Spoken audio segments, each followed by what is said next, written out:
we've invested so much of our time into doing a whole lot or thinking that we need to be doing a whole lot. And the events of this year have put us on full stop. It sit down, actually think about what you're doing. The earth is telling us to be intentional about our actions, or to at least examine what we're doing right now in this moment. Some of it has not been so.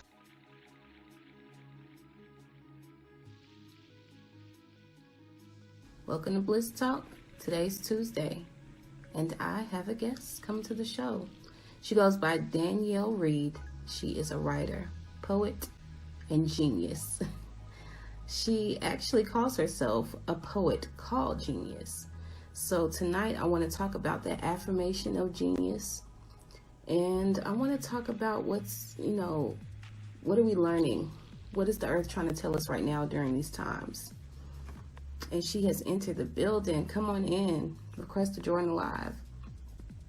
Also want to know, how professional should we be on our social medias? How transparent should we be on our social media? And it looks like she likes coffee a lot. So I want to ask her about what's her favorite types of coffee and how does coffee affect her productivity. I want to know a little bit about her dream and her goals. So without further ado, come on in here, Miss Danielle Reed, a poet called genius.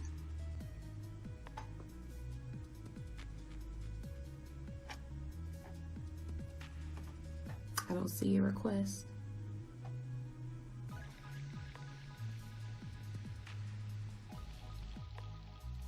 There we go. Hey, Brooke. Hey, baby. Today, I didn't put, hey. Hi, how are you? I'm doing good. Oh my gosh, dimple twins. Hey. I know. Yes. I'm turning on a little bit more backlight for you, so. That's cool. How are you doing today? I am fantastic. It's great to see. How are you? I'm doing pretty good. I was just introducing you, a poet called genius, Danielle Reed, writer, poet, genius. And I love how you put that genius part in the title. Like, say it like you mean it. And I wanted you to talk about and explain that affirmation of genius in your description.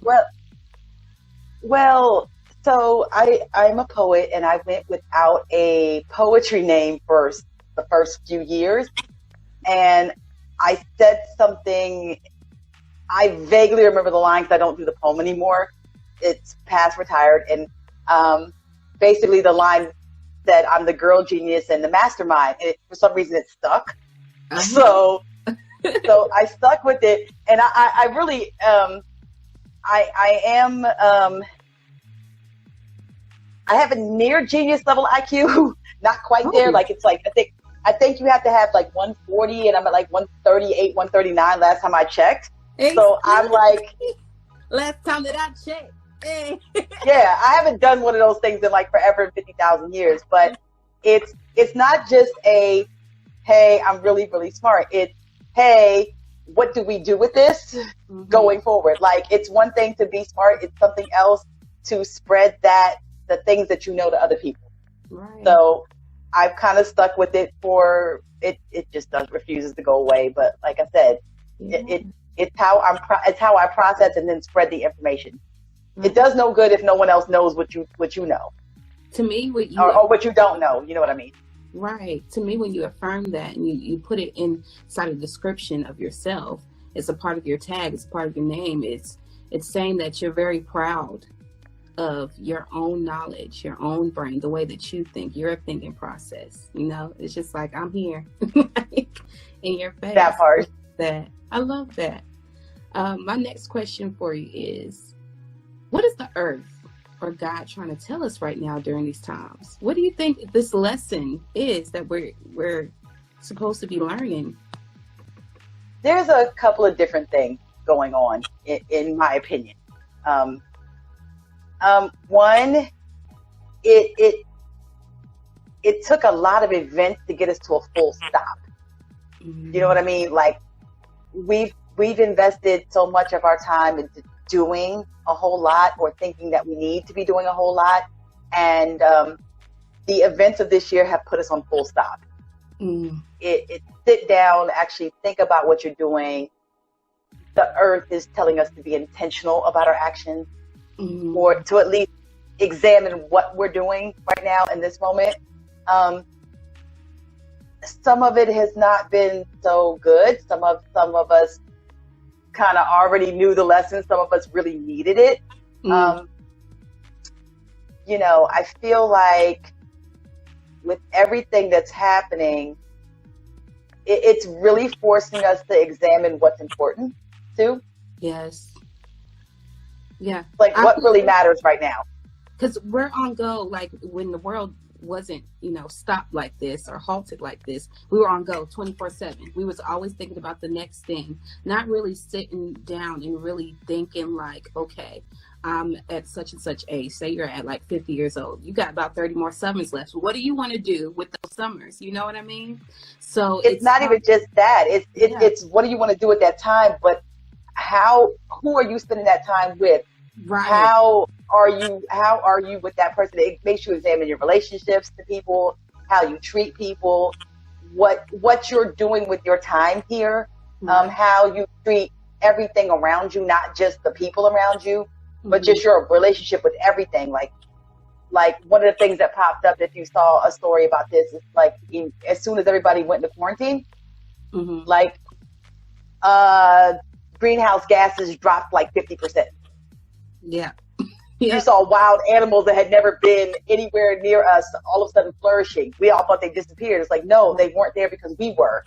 Right. Oh, yeah, because I had seen something, I want to say on Google or some type of news blog, and it was like of these blue little jellyfish that was coming out of the waters. And people were like, this is a new species. I found a new species. And they were like, no, they've been here. Like, we knew that they were there, but we haven't seen them in a long time, you know? Right. So that's definitely true. Definitely. So if you could recap what you think that the earth is trying to tell us right now, how would you word that? Slow down, pay attention, and examine everything. That's really all it boils down to. Slow down, pay attention, and examine everything. Everything. I like that. Let's see. I see that you have a really cute sense of humor when I looked at all of your pictures today. And I love that. And I was like, I'm always thinking about how I can showcase my personality without it feeling forced or anything that nature. And then also there's a certain level of professionalism that I keep in the back of my head, like, okay, you have to be professional. So I wanted to hash that out with you. Like, how should we present ourselves, especially on social media? Should it be a balance? Should it be, what is it? There should be a balance. Always a balance. One, everything on the internet, whether we remember this or not at all times, is forever. If it's out there, it's out there. You can't get it back.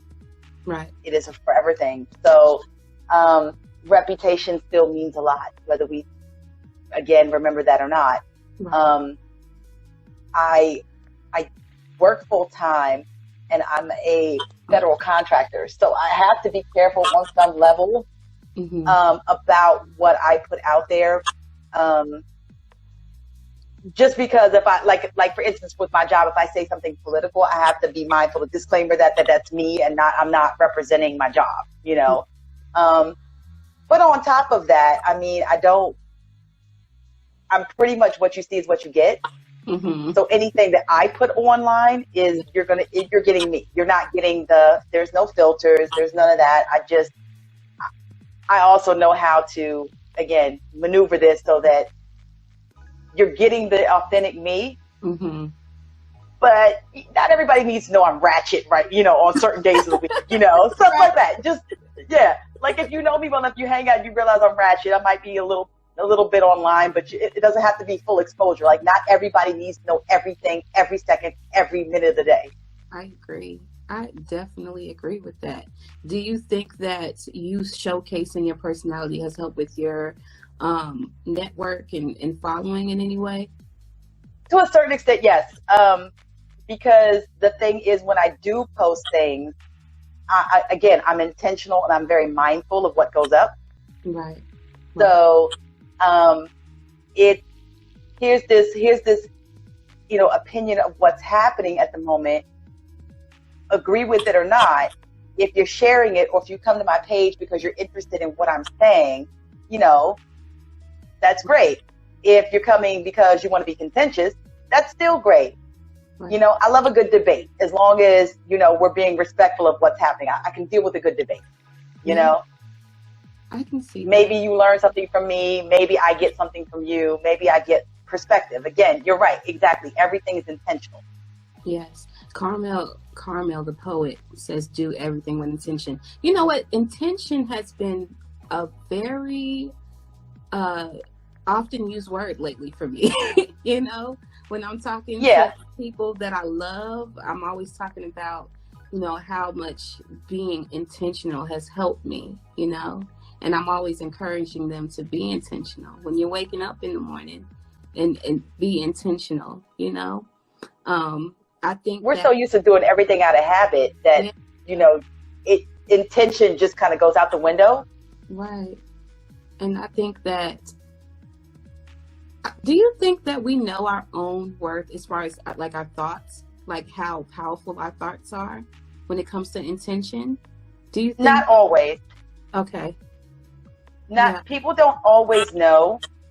I probably know because I also am a person that manifests stuff. I talk up stuff like you would not believe, like literally talk up the most random things in the universe. So I've always been very, very super intentional word-wise, because when I tell you that the things that come out of my mouth will happen, but I never know which ones.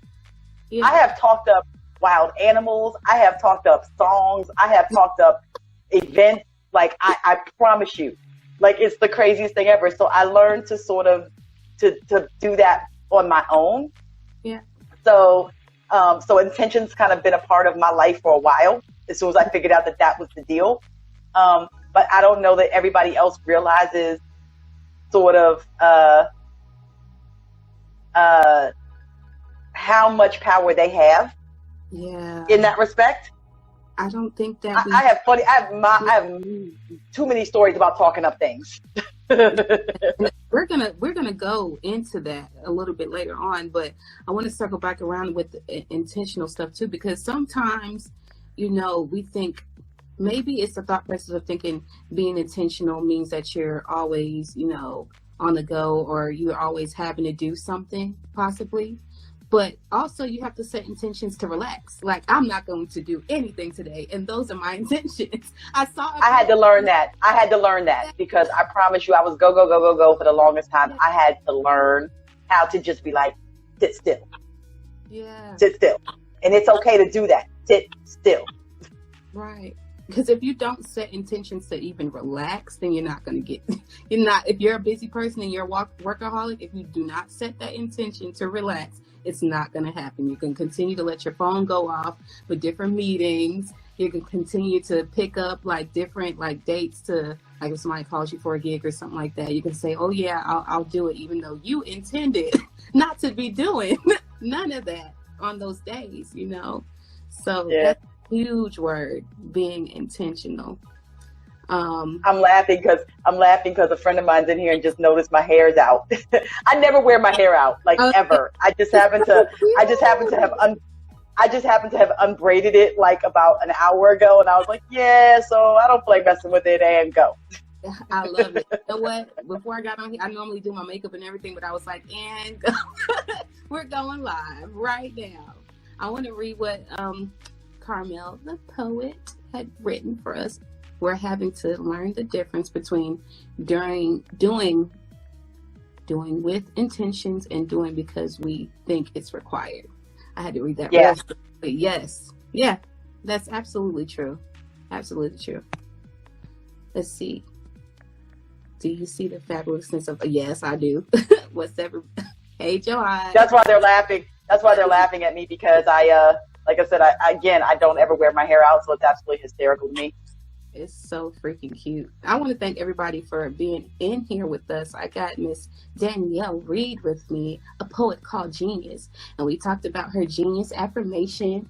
We talked about what the earth needs right now, or what the earth is trying to tell us right now. And we talked about, showcasing our personality on social media and keeping that balance between professionalism and, wow. And my next question for you is coffee. You love you some coffee, girl, don't you? Okay, so I am a total coffee aficionado. Oh. I am a coffee snob, and I'm a coffee aficionado. I wine too. Like if I was just on let me start a business bar, because I know my wine, I know my coffee pretty well. Okay. So I do not function well minus caffeine. I do that first thing in the morning. I get up, I drink coffee. I have an abundance. I just bought some more this morning.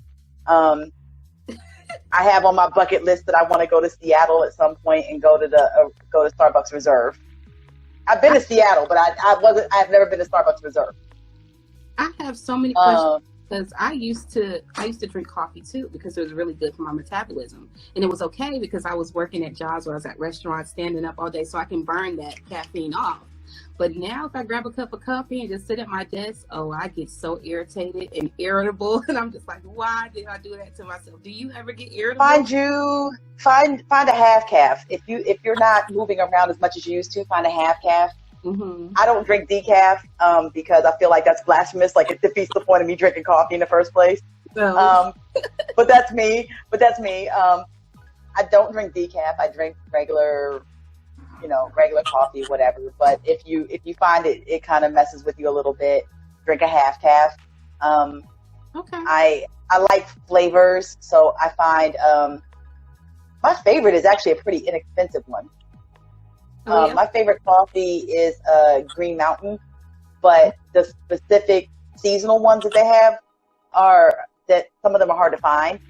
Mm-hmm. And like they have one that is out now that's it's maple, what is it? Maple pecan. They have a maple pecan out one now, and then they used to have one called They don't make this one anymore, and if anybody can find this for me, oh my God, bless your life. If you can find it for yourself, drink it. If you're a coffee drinker, find Green Mountain Golden French Toast. Ooh. It was a seasonal flavor. They had it a while back. They don't sell it anymore, but you can sometimes find it like every so often. It tastes and smells like IHOP. I don't know how else to explain it to you. It tastes and smells like IHOP. Are you working at a job where you sit down, or are you moving around a lot? I sit down. I'm a writer by profession. Right. And so, but what I do is I will get up and walk around. Mm-hmm. When I was at my office is actually about half a mile long. It's a big office building. Right. Because I told you I work in a government building. So I would walk the building sometimes just to break from not looking at my computer. Right. Or walk down. We work kind of by the water, so I come walk by the water or whatever. But I, generally speaking, at least like I said, just to give my eyes a break and my brain a break, depending on what I'm writing, I will get up and walk. Yeah. Okay. Sometimes you need to just take a step back on things. Especially when you do this for a living, you got to step back and go, yeah, I need to not look at this, because you'll miss edit, you'll miss words because you've been staring at it for so long. Right. I'm so glad I'm getting to talk to you, because you're the right person to talk to about coffee, because I would love to drink it again, but I'm afraid of being irritable. Being irritable at work is the worst thing ever. Like, you don't want to be angry at work. Sometimes you don't want to even be there in the first place. So putting yourself I got a funny story about that. Like, the only time I have probably overdosed on caffeine maybe twice in my life, both times accidental, both times involving Starbucks. I didn't know that you could do that. Oh yeah, you can do that. I will tell you, I did it to myself, but it was completely accidental. So one of the funniest things, speaking of working coffee, is at one point I worked 2 jobs. I worked 2 jobs, and I was doing graduate school at the same time. Mm-hmm. And the second job I worked was at a law firm. I worked there overnight. And so my coworkers knew that I was coming from one job to the other. So they were like, okay, we'll leave you. They always left me a Red Bull on my desk. Mm. And one day I was just really, really exhausted, and there was a Starbucks downstairs. So I went and got a Starbucks and came upstairs. Forgot that I drank the Starbucks because I was just that tired, Mm-hmm. and just out of habit drank the Red Bull. Mm. So now I've had a Starbucks and a Red Bull back to back within like 15 minutes. Oh my gosh, bless your heart. So about 30 minutes later, not even 30 minutes later, maybe like 20 minutes, I'm sitting there trying to edit, and my hand is doing this. I mean, it looks like I am going full out, like just looking crazy. And it's so bad that I don't know if you've ever seen this happen before, but if somebody holds your arms, like if you push against them and you let go, it just kind of flexes on its own. Mm-hmm. My hands were doing that off the table. Like I couldn't keep anything on the table. They were just coming up. I looked at my coworkers and said, okay. And I know I speak fast. Mm-hmm. And I told them as slowly as possible. I said, I think I've had just a tad bit too much caffeine. I'm going to take my dinner break right now and go put some food on top of this so we don't bounce off the walls. Right. I left, I ate, I walked around the block a couple times. I came back. When I crashed later on that night, when I got off work, Mm-hmm. oh my God, it was the worst caffeine crash I've ever had in my entire life. It was so bad. It was so like as soon as I got home, I was down. As soon as I got home, I was comatose. Thankfully, this was on a Friday, because I promise you, I didn't wake up until way later. Wow. Like I think I slept like a good 10 hours. I caffeine crashed so hard, it was so bad. I said never again. That's what makes me afraid. I'm always afraid I'm going to overdose, like go like way hard, because I'll feel myself shaking. Like one time I did like a 5-hour energy or whatever that mess was, thinking that, okay, I'm going to get some work done today. But come to find out, I was still tired. It was just that I couldn't stop moving. Like that is the worst feeling ever, when you're still sleepy, but your body just like it's jittery. Like oh yeah. I was ridiculous jittery. Like everything about, I looked like a nervous chihuahua. Like I was just, I was like, okay, I'm going to as succinctly as I can calm myself down. Didn't work. Mm-hmm. At the end of it though, you just get extremely exhausted and you just crash out. Yeah, it's bad. And I was like, I limit myself now to, I just drink coffee in the morning. I did have one this afternoon because I was doing a couple of conference calls for work, mm-hmm. and I was like, whatever. I didn't have that much this morning. I can afford to put that back in my day. But yeah, that's what's up. We're gonna put a button on the coffee. You just gotta know. You gotta know your limitations. You know. You got limits. So let's talk about your dreams. I want to know what your dreams are. Oh. So many. Let's always be a big dream. I prefer to look at it like it's not just a dream, it's a whole goal list. It's like stuff that actually gets done. Right now, what's on the big goal list is, oh Lord, so many things. I guess I'm doing I would like to save up and buy a house deal. I would like to, put my daughter into college and get her to graduate if that's what she wants to do with her life. Mm-hmm. I have a 15-year-old. So, oh, really? Wow. Yeah, she's almost 16. Wow. She's me, pretty much me. I cloned myself and there she is. But legitimately, she's my twin. She looks just like me. She's the same petty smartass that I was, but funnier. What their dream is, but there's some people that's already reached their dream. Do you feel like you reached that dream? I have not reached it yet. There are things that I still want to do. Mm-hmm. And the more outlandish they are, the more I'm like, okay, why can't we make this happen? Mm-hmm. want to go into outer space. And I'm not kidding about that. I really want to do like the most expensive thing on my bucket list right now. Yeah. Okay. We're going to discuss the bucket list in a second. The most expensive thing on my bucket list at the moment, and I have a pretty extensive bucket list, is that I would like to do SpaceX. SpaceX costs $250,000 to do a suborbital flight. So basically, they shoot you up in a SpaceX rocket, you go around the Earth a couple times, you come back down. Mm-hmm. Boom. $250,000 to do space tourism. Really? I don't have $250,000 I can just blow on SpaceX, but then again, SpaceX just now is starting to work. So we got some time. The price will come down. It's like a TV. It'll come down eventually. So I might be 60 or 70 by the time I do SpaceX, but I'm going to do it, you know? So that's the thing. Like, they really, like, if you pay $250,000, they'll take you to space. Mm-hmm. Word. Yeah. So that's the most expensive thing on my list. Now, the kicker is I have a list. It's a pretty extensive list.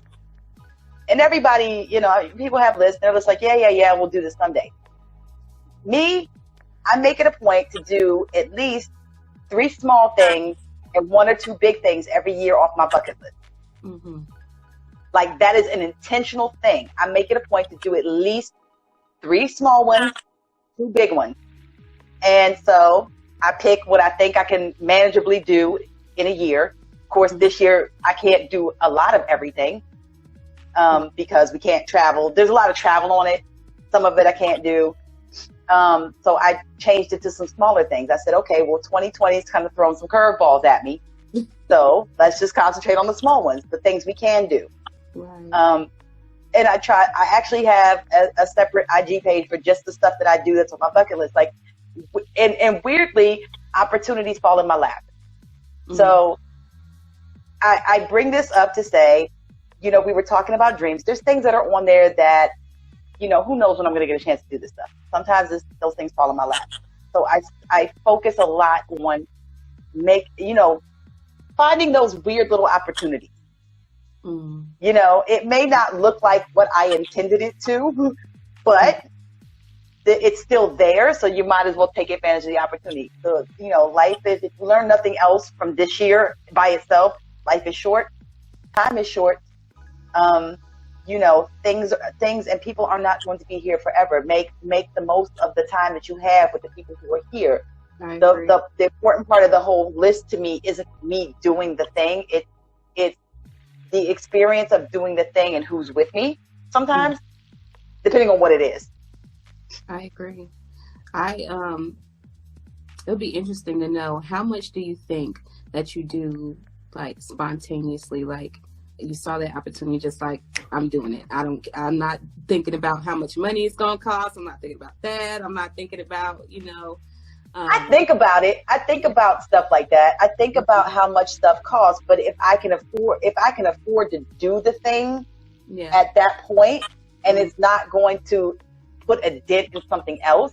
And sometimes it's not even a thing that costs money. Like, one of the things that was just weird that I got to do. Okay. So, here's a good example. I got a good example. Mm-hmm. So I went to, National Poetry Slam 2 years ago. Mm-hmm. I was a representative for the city of DC, and so the team went. Going to nationals was actually on my bucket list, right? Mm-hmm. And so I went to nationals, and they have, in the way that it's a conference, aside from a poetry tournament, it's also a conference, so they do side events. One of the side events was, there was somebody that was teaching a class on how to DJ, which was also on my list. It was part of the thing. It was part of the experience. I showed up. No one else was there but me. So I got 2 hours of a professional DJ teaching me how to use turntables. That's dope. By myself. And it was just because I showed up. You know what I mean? Sometimes all it takes is show up. Right. You knew that was something that you always wanted to do, and you're just like, hey, I got some time. I'm about to do it. It was on my itinerary for the conference. I was like, okay, I'm going to go. If anybody else wants to go, my teammates went to a different event. I said, I want to learn, so I'm going to go to this one. And because I showed up, I got 2 hours by myself with a DJ teaching me how to use turntables. Yeah, that's awesome. My very last question for you today And this has been a pleasure, Danielle. I appreciate you joining me tonight, and everybody that's still here kicking it with us in the Bliss Talk. No, this is awesome. Yes, it is. And I appreciate you, telling me about some of your dreams. Because I think that when you ask people about some of your dreams or goals might be, what happened? I lost you. Come back to me.